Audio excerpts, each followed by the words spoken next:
Good morning, folks. And just want to make sure you can hear me. I'm off-site, actually, and I'm not feeling great today. I've had a horrible bunch of flus this season, but we'll be starting in about 2 minutes. Just a reminder to mute your phone through either the mute feature or through *6. All right, we'll start in about 2 minutes.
Hello?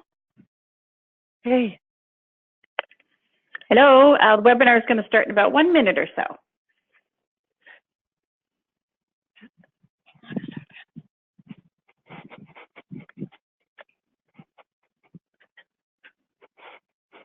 Just a reminder to mute your phones when you can, guys. Thanks.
Okay, good morning, everyone. If someone could send me a line and let them know they can hear me okay.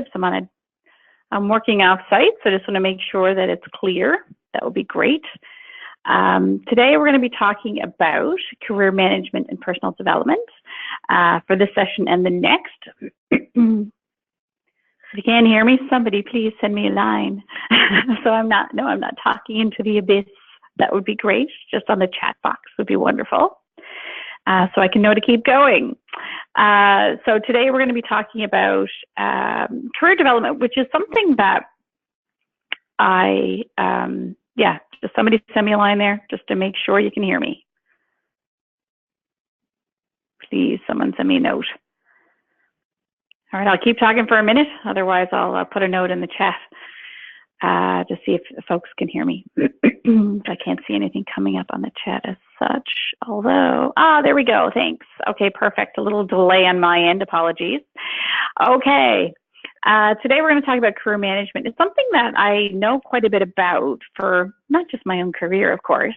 I used to run the career transition practice here in Newfoundland and Labrador for our firm, so we worked with hundreds and hundreds of people transitioning either within their roles or after they've left an organization. So a lot of these days, my role tends to be more in coaching folks who are in transition in their current role, whether it's internally, most likely internally within their organization, trying to find where they fit, trying to find how to actually have a career and a profession that makes sense for them. So what we're going to talk about today and through the next session is just about what is strategic career management, kind of the stages, the process, sort of things to think about. I'm going to put on my coach hat a little bit today and next session, and we're going to talk a little bit about, or I'm going to get you guys to think about your strengths, your interests, development areas, and some of that's going to segue into the next session as well. And the second one we're going to have is going to have a lot of information around how to actually have the conversations with people, how to actually, whether it's your employees that you're looking at, whether it's your own career, and how you want to move that forward. So when you look at career, career is one of those things that I find funny. It's a strange word. So I wanted to pull up some definitions for you. So the first one being career is the job or profession that someone does for a long period of their life. Now, I have an issue with that one. I'm sure you can imagine why. I personally have not had a job for my entire period of life that I'm working, not a particular job, and even not a particular profession. I have changed a couple of times, starting in the banking industry, which some of you, if you've been on a number of these calls, would know, and I changed it into something completely different. So and even from that point at the beginning of my career, 26 or 27 years ago to now, it's changed tremendously. So I found a little bit better one, but not a fabulous one. From Business Dictionary. And Business Dictionary says the progression actions taken by a person throughout their lifetime related to their occupation. So composed of jobs held, titles earned, accomplished over a period of time rather than just one position. While employees in some cultures and economies stay with one job during their career, there's an increasing trend that they change jobs more frequently. And my sort of shift on that would be people change professions. I have seen many people start in one profession and change to a completely new profession, i.e. new career. It could be a position, it could be a place. I know even when I teach at the university, asking the young people, you know, they're like, oh yeah, I don't know what I'm going to be at the end of the day when I retire. I have no idea what I'm going to be, but I know what I want to be right now. It's a different way of thinking. So when I was growing up, I'm not sure about the age of the folks on the call, but when I was growing up, people went in and oftentimes they stayed in positions for their entire career. It's very differently thought of today.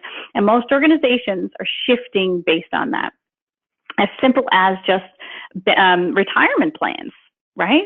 People don't want to stay for a defined benefit plan where you have to stay for 25, 30 years. Oftentimes they're just opting for group RSPs because they don't want to stay necessarily in a certain role, certain company for their entire career. So it is changing tremendously.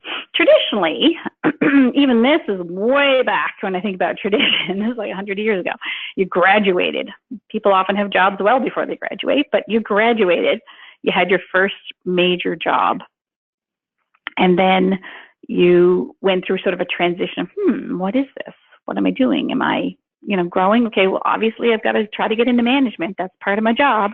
That's what I got to go. My career is what my parents want. That's what I should be doing. That's what society says I need to do. And then you retire.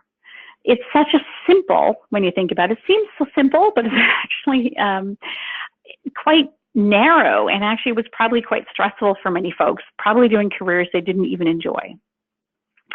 This day and age, there's lots of options. Even in small companies, I see companies shifting all the time in terms of what they offer people, how they shift, how they modify a position to cater to someone's strengths and interests. It's quite amazing, actually, what people can actually be doing in certain organizations. So careers then, there was a traditional hierarchy, a single path upward only. You moved up. Or you stopped moving. That was it. You're never going to get to management, so just suck it up, buttercup. There's where you're going to stay. It was work or life balance. It was often not both of them. So what was success? It was a very narrow definition of success. And do they look after you? They look after Mike. Do they actually look after me? And is there an ending? And I argue, at 48 years old, I'm absolutely going to work in some way, shape, or form for most of my life. It could be a volunteer type work. It could be volunteering my coaching skills, as an example, later in life. And I certainly will not be finishing a job And one day I will have things that I will be doing that will probably be employed or employable for a period of time that I'll do on my own. So these things have changed tremendously. So what I see now, and I've worked in large organizations as well. Some of you guys are probably larger than others. And even in your industry, when I worked in your industry specifically, I was in a very small company. I was in a slightly larger company and a very global company. So, you see lots of different changes and things happening. So these days, lateral moves are often very common. So if you're in a position and you're sort of feeling a little stale, you're not feeling motivated, you're not feeling engaged, maybe do a lateral move. Maybe it's not up, down the chain. Maybe you're just going across. Sometimes we move up. Sometimes we actually relocate. Maybe you're going to go help with another office. You're going to run another office, whatever it might be. You could be exploring something completely new. You could be going, and even in your industry, that's the great thing about the insurance industry. There's so many things you can do. It is one of those well-kept secrets in terms of professions, because you can do anything. You can do very people-focused work. You can do very technical work. You can go from like a broker side. You can go, switch over completely. Not saying you need to go to the broker side, but you could switch over completely even just to get some more experience. You could go on the underwriter side. Some people have underwriters even in brokerages, right? So there's all those things that can happen. You've got risk management, you've got sales. I mean, there's so many things you can do to tap into your skills and try something new. You can realign, even your positions. Sometimes positions realign.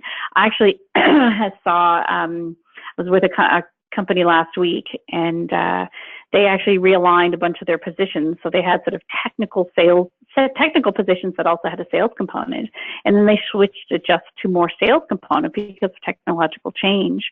And so they realigned the position, they trained everyone, and actually the majority of people are doing really well. They're really enjoying it. So you can do a realignment. And then enrichment, I see this a lot. So a lot of people, and there might be some people on the call or people that that just don't want to move. They're comfortable where they are.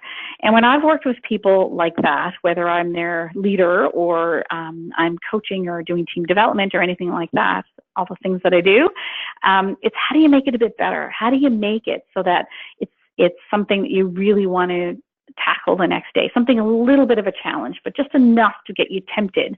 But if you don't really want to move to a new position, that's okay. So how do you actually enrich that position?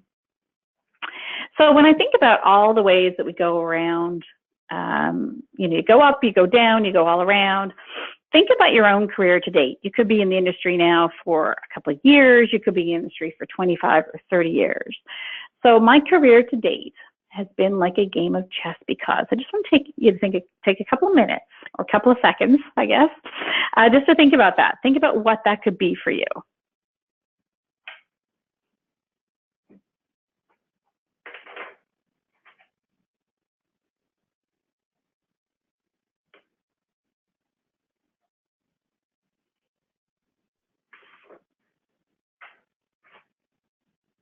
I don't know if you've ever played chess before, but I'm sure you understand the concept.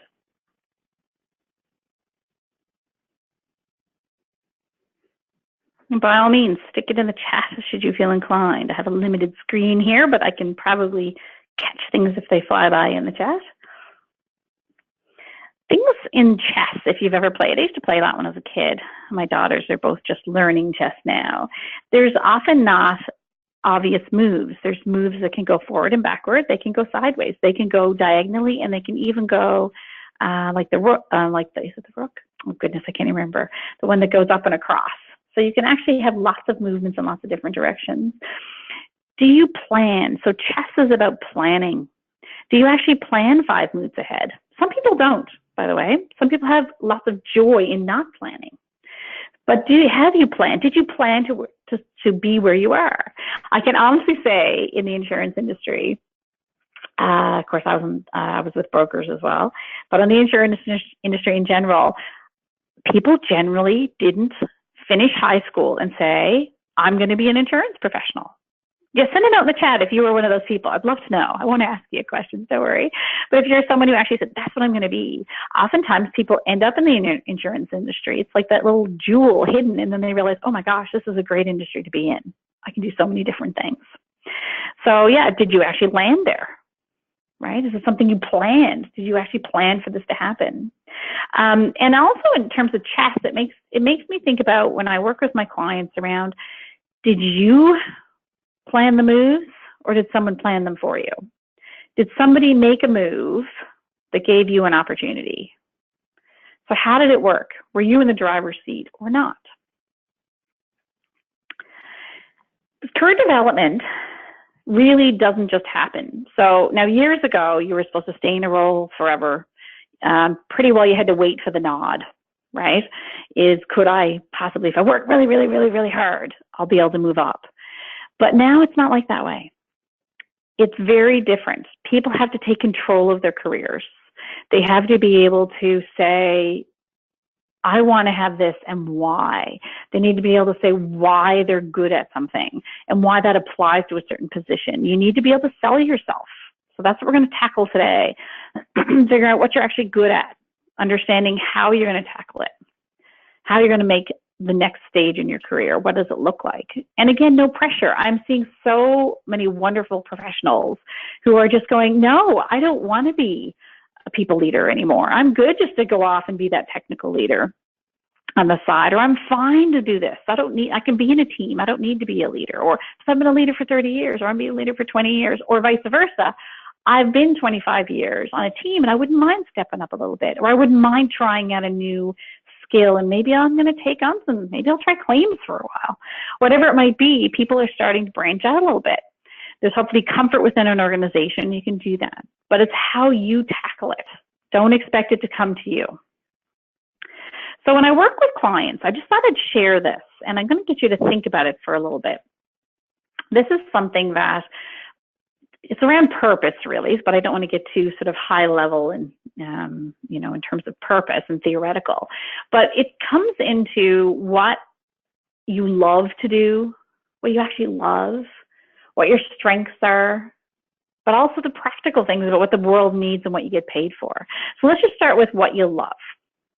So I want everyone to just think for a minute and close your eyes, do whatever you need to do. I want you to think about a time in your career, and it could be right now, I don't know, that you actually were engaged. You're like, I'm full on. I love what I do. I want you to think about that.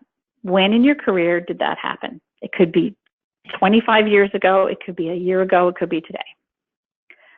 I want you to start thinking about what it was about it that you loved. We don't have time to coach the whole session today, but when I walk through that with clients, I'll give you a second now to think about it, what you loved about it. I want you to think about, so how did you work with people, if at all? What type of work did you do? What type of organization are you in, or the team you're in? What did you love about that you were so engaged? What was it your leader did for you that really got you pumped up wanting to go to work in the morning? So I'm going to just give you about 30 seconds or so just to start thinking about what it is about that job. Was it the flexibility? Was it the autonomy? What is it that got you totally engaged? So just think for a minute.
I know you probably can't complete this all in a minute, but it gets you thinking. So you definitely take this as a takeaway.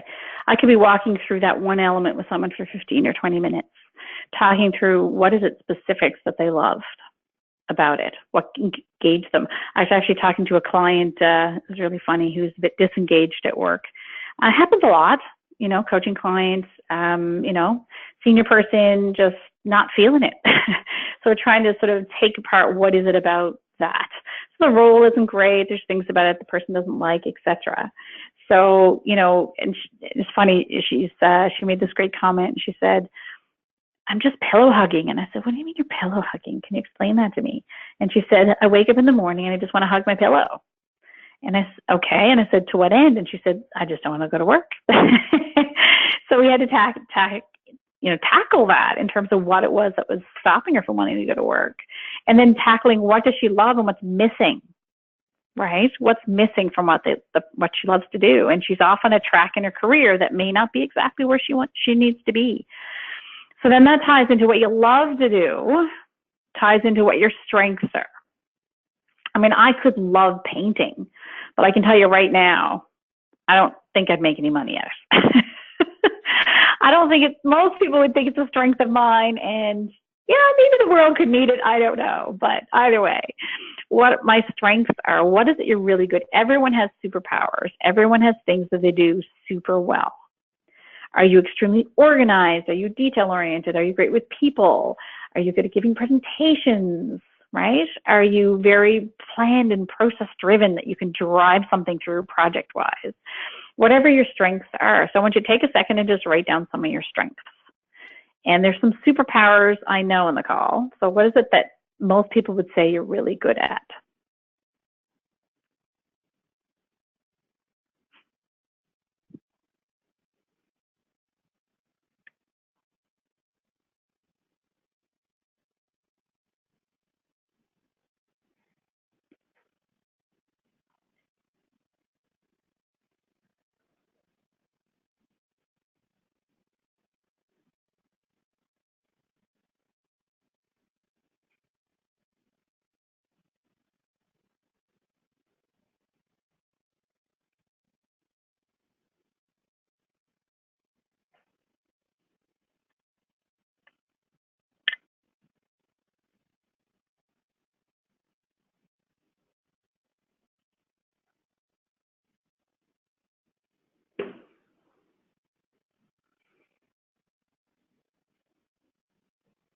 So some of your strengths you may or may not be able to tap into at work. So if you're a great singer, may not tap into at work. There may be some things that you have to do on the side. There may be some things that can be a portion of your job, as an example. So maybe you're not client-facing and you're really good at other things. You've got a career and who's not client-facing, but how do you actually use those strengths? When I work with teams, I was with actually a team yesterday, and a team looking at strengths. How many times do we go to work and we adapt? We don't use all our strengths, right? We get into our little box and we don't actually tap into everything that we are. So that's something that your organization is probably not tapping into all of what you're capable of doing. So you've got what you love, the type of work, the type of environment you love to work in, and what your strengths are. And then it's a matter of looking at, I won't get through this whole thing as such just because of practicality today, but so how does it play into your role? So if you actually compare that now to what you're doing exactly right now, how does it compare? Do you notice things about what you love to do that you're not able to do right now? It doesn't mean you're not going to be able to use that. You're not going to be able to dip into all those things that you really enjoy or what gets you up in the morning, right? What stops you from pillow hugging, right? So what your strengths are there things that can be tapped into at work that aren't being tapped into? What you can get paid for, absolutely, right? There's practical elements of that and what the world needs. Interestingly, Gwynne Dyer, who's a famous journalist and writer, and saw him speak a while ago, and he made this prediction, which probably isn't too far off. And he said, of all the jobs that are out there in the world today, his prediction, which have actually been quite prediction, not sort of clairvoyance, just from what he sees in the world, his prediction in the next 20, 25 years, half the jobs out there are going to be automated. Quite frightening. Sort of a collective gasp from the 800 people or so that were in the room listening to him speak. And so and then you start thinking about, wow, things change in this world. What does the world actually need, right? So if you're early in your career, now I should say early is a relative term. People can work well into their 70s. But, if you're earlier in your career, how do you actually think about that? The bonus with the younger folks these days is they're pretty adaptable. They're going to be expecting to probably move on to different things. For some of us, we may not be around in 20 years working. We will be past our paid working, so i.e. retired. But it's worth thinking about, what does the world actually need? What's in my industry? So what's really happening? So if you think about that, what's happening out in the world? What's happening in your industry? What are the economic trends? What are things that are becoming more and more important? Societal, economic, technological. Industry trends will be huge in your industry. Where's it going? Are things becoming more web-based? If they are, how do we as a collective people around the world, how do you tackle that? How do you keep that personal aspect? The reason most people like, working with their insurance broker is because of the personal aspect. So how do you keep that? And how do you actually become relevant? So I'm not saying you have to take a moment of pause, oh my God, and my job's not going to be there. No, not at all. How do you start thinking about it? And how do you start thinking about what you want to be? What the needs are that are out there. Again, it depends on how much longer you're going to be working and what makes sense to you, but change is rampant. I've told you guys before, it's not about change, it's really about evolution. Things are changing so fast, they just roll into each other. It's an evolution. So how do you actually compete? Compete internally to get positions and also compete externally as needed. So the new path. So we look at different things in our lives, right? We look at things differently than we did before. How our lives, work-life balance, quality of life, what does that look like? Job enrichment, you'll see on the left, there's a huge one I hear a lot about. How do we actually make this more interesting, more enriching for employees, right? And unless you know what you really are good at and what you love to do, you can't really tap into that. You don't have the words to describe what you're looking for or come up with solutions even to tell your boss or to tell whoever it is that can change your role or offer some new opportunities for you, right? There's a career focus in a different way. There's lots of career alternatives. So we actually don't just say, oh, you've got to be a lawyer or you've got to be this. We actually can look at what our interests are and see if we can map those out. But it's a lattice. It's all over the place. So even in your organization, even if it's small, there are things that can be modified. There are things that can be adapted. In the work I do with HR, oftentimes I'll go in and people will be like, oh, the structure's not working. We're not effective. So, can you come help us look at the structure? And so when I do things like that, I do ask people, what they like about their jobs and all those sorts of pieces, because there's two folds when you look at that. You look at what is your role, as an organization, what are you doing for your clients? How does it need to work, right? What should the buckets be of departments? How many people do you need in those departments, etc. But once you get that set, then there's HR people will tell you this. There's actually a sense of, here's the ideal scenario. Then we look at the strength of our people.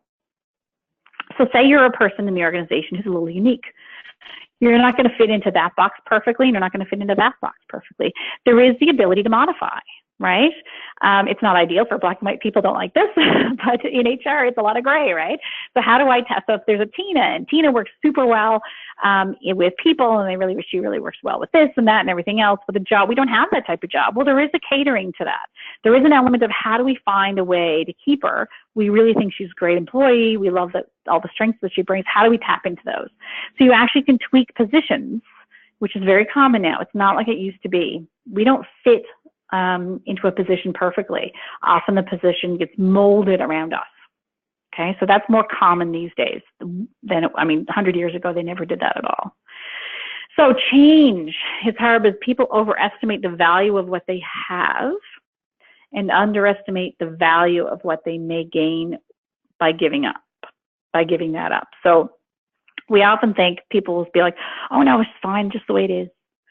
Sometimes we don't think about what it could be more. What more could it be? What more can it be for me? Because let's put it this way. If my role taps into all my potential and everything I can be, imagine what it could be for the organization. But it's not the organization's responsibility only. to figure that out. You have to play a role in that. You have to take control of your own career and do that. Now, you never know until you ask, right? And sometimes it takes organizations time to adapt, right? Try to figure these things out. I mean, if my job changes, then there's probably another 10 or 15 jobs that might get affected. So it takes time. So you have to be a little patient, but planting some seeds, getting people to understand what you would love to do more of is really significant. And understanding if you're a leader and asking everyone, so what do you love about your job? You've heard me say this before. What do you love about your job? What gets you up in the morning so you don't pillow hug? What is it that you'd love to do more of? Right? Not saying it's going to happen, but if you can figure those things out, it makes life a whole lot easier when you're trying to figure out how the organization should be best set up and run. All right, so I'm just going to throw this out to you. This is my coaching hat going on again.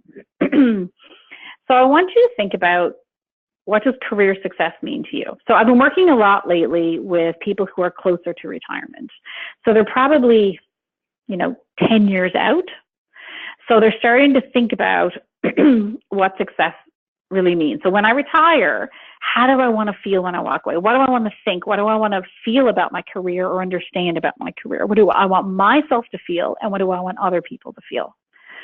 Right? What is it, the legacy we want to leave? Legacy keeps coming up a lot with a number of my coaching clients. And one of my coaching clients had a lovely analogy, which I've shared with a couple of my other coaching clients who seem to like it, in terms of retirement as well, is how do you have a nice tidy bow at the end? A nice tidy bow wrapped around your career that you're very proud of. So I want you to think about this. You've just retired. Forward yourself how many years that's going to be for you. You're really proud of what you've accomplished. And if you want to use the word, the legacy you're leaving. You look back at your career. So you're up there, picture yourself, you're walking out, or you just had your party, or you're, whatever it might be. What are you actually, I want you to take a minute and answer these questions to yourself. I want you to write down what you're most proud of. So picture it. What are you looking back at your career? And what are you most proud of? What do you wish you could have done more of, or you could have done earlier in your career? And what do you want to tell yourself when you're younger? So what do you want to tell my slightly or much younger self, depending how old you are right now? What would you love to be able to go back and say? So you're in that stage. What would you love to look back and say to yourself? So I'm just going to give you a minute or so to think that through.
All right. So these are some sorts of questions that coaches often ask when you're looking at careers, and there's hundreds you could come up with.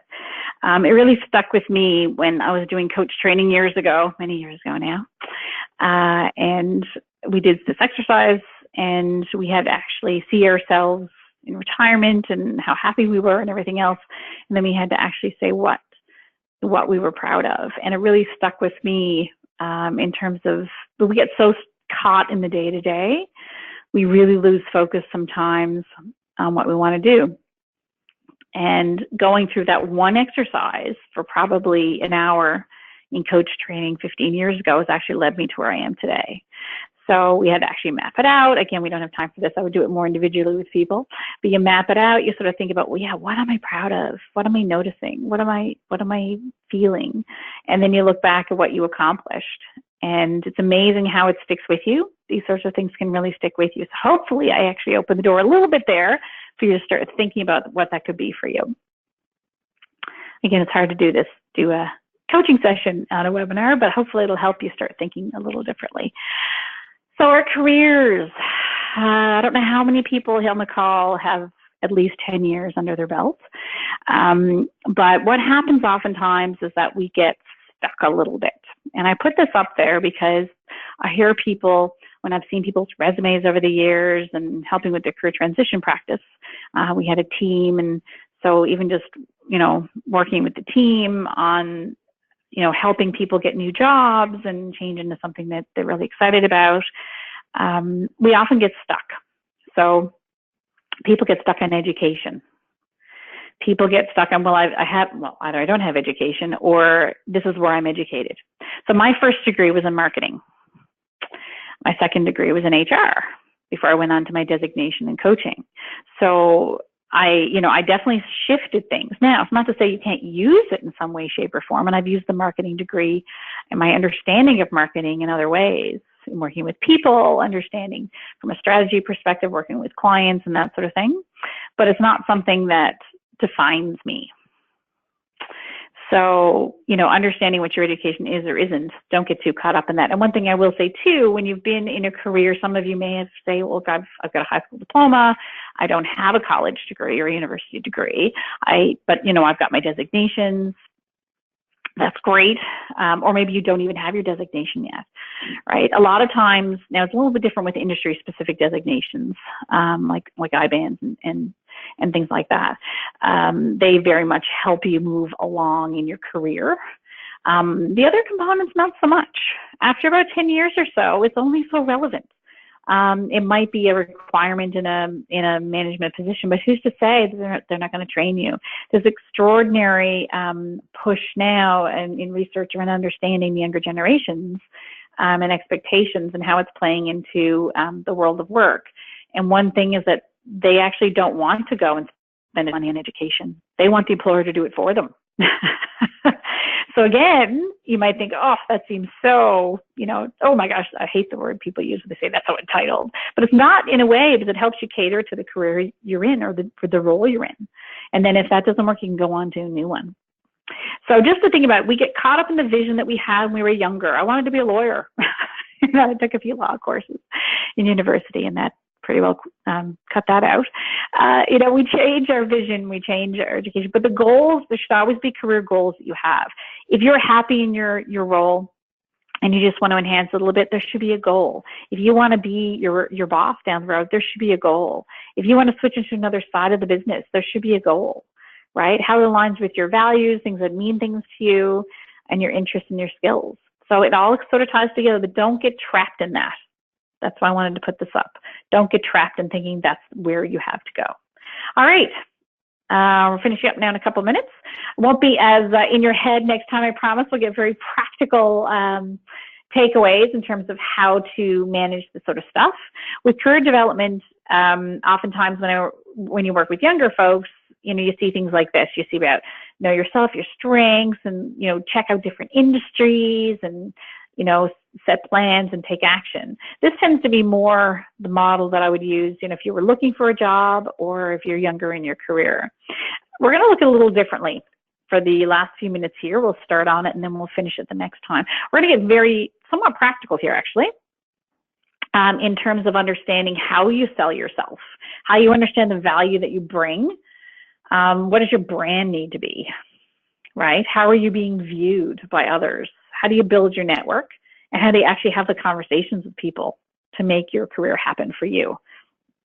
So there's lots of practical stuff we'll get into, just finishing up now as well. So the first one, though, in terms of gaining insight, we already talked a little bit about this, so we won't get into this in depth. But who you want to be, who you are, who you want to be, what you're good at, we talked about that. What does career success look like? So when you retire, what does it look like? What engages you? We've talked about that as well. Where do you want to go in your career? What does it want to be? And when are you actually ready for change? This is the only one here that we haven't really talked about. I'm just going to make a very quick comment. Change for everyone is uniquely different. Some of us are very savvy with change, and we love just going in. Like me, I could never have stayed with the same, not necessarily the same company, same type of work my entire life. I love change. Just who I am. But I absolutely respect people that want to do that and are thrilled to be able to stay with one organization, often in the same role, which I find amazing. Moving around in a company is fine, but I can't imagine, staying in the same role I find extraordinary. I actually bow to them. I was like, wow, you're amazing to be able to stay with that. But when are you ready for change, right? When are you actually ready to move on? Don't push yourself. The hardest part sometimes when a role is coming up, if you're looking at jobs within or positions within your own organization, or you want to take an elevated responsibility, start looking at who is going to be retiring. People move on. For instance, sakes, maybe they got to move out to Alberta. They got to move. So things happen. There's always change happening. You have to be ready for it, but you have to mentally be ready for it as well. The worst thing you can do is go into, say there's a position that comes up and they're doing some internal and external interviews. The worst thing is to go in and not be ready, because it only takes a second to make that first impression, right? Even though they know you, if you're trying to take something new on, did you actually think it through? Do you know what you want, how you want to sell yourself? You could easily, I've seen people get beaten out by external candidates that way, which is sad. So just think about that piece as well. You can do self-assessments. There's lots of them online. You can do self-assessments. And the one thing I will end off with today is reflecting on accomplishments. So whether I worked with someone a while ago who was trying to get a promotion, a global promotion, and helping that person really understand the role is one thing that they're trying to get. So that vice president role, understand what that means, what the actual employer is looking for them to step up into, be really self-assess, like, okay, so where are my gaps, right? Where are my gaps? How do I fix those gaps? Right? How do I sell the fact that I've fixed those gaps? But also, how do you understand what you've actually accomplished? This is huge. The worst thing I see on resumes, as an example, is people write out like a job description. Well, guess what? It's not a job description. Because if you have a job description, that means anyone can do it. It's got to be about you. And not to get gender-based here, but oftentimes women were the worst at promoting ourselves. Statistically, it's proven in the research, right? Often not pushing ourselves and promoting ourselves the way we should. So I've heard some women say, oh, men can do it that way. Well, yeah, but we should be able to do it that way. We should be able to promote ourselves, but you need to know in what way. You need to know how you actually sell yourself.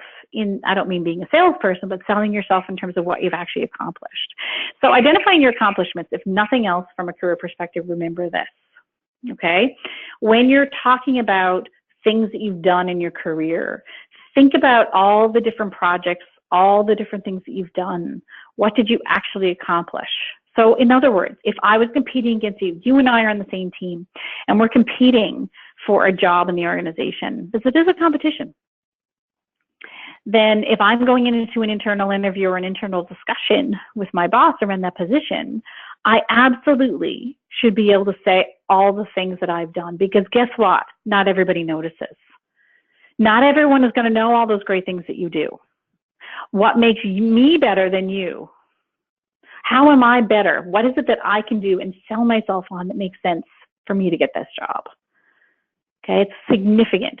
So how do you talk about, well, I actually did this for a client. Like I was very proud, actually one time I actually helped through coaching. It was an account manager actually, and a senior account manager. And when I was coaching this person in your industry, and he was struggling with this client. It had been taken over and all these sorts of things. At the end of the day, through coaching now, obviously coaching is asking questions. He figured it out himself, but through that process, he changed his approach. He went in with a completely different view and perspective with the client, and it saved the account. And it was like a $250,000 account. So you can imagine now, that was a good day. So I cling to that because that was an accomplishment. That shows how I can do what I do, and it actually helps others. Right? How did you save a client? How did you actually help with a team? Here are some things you can think about, right? Did you solve a difficult customer problem? Did you save something? Were you more efficient? Did you create a process or procedure, right? Did you present ideas in an effective way? Did you take on new assignments? Not everybody's going to know exactly what you do. You're going to have to be the one to sell yourself. Okay? Those are really important attributes. And when we talk a little bit later, the next time, we're going to talk more around how to express yourself around these. We're going to look at developing your brand, building your network, and how to have those conversations. They might sound a little awkward, but having that conversation with your boss, or if you are a leader, how do you have the conversation with your team members around their own career? How do you actually, and we're going to talk about the generations. We'll throw that in there as well. What does it look like now? What are the expectations of the younger generations? And how do organizations deal with that? And if you're one of the younger generations, how do you actually tackle that, right? How do you tackle it in a way that makes sense so that people can really be accepting of you? So I know a little bit in your head today, so apologies if it wasn't what you were expecting.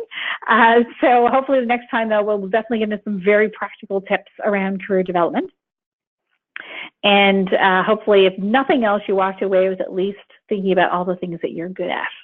All right, thanks very much, everyone. We'll see you in a couple of weeks, and we'll continue on the conversation. Thanks.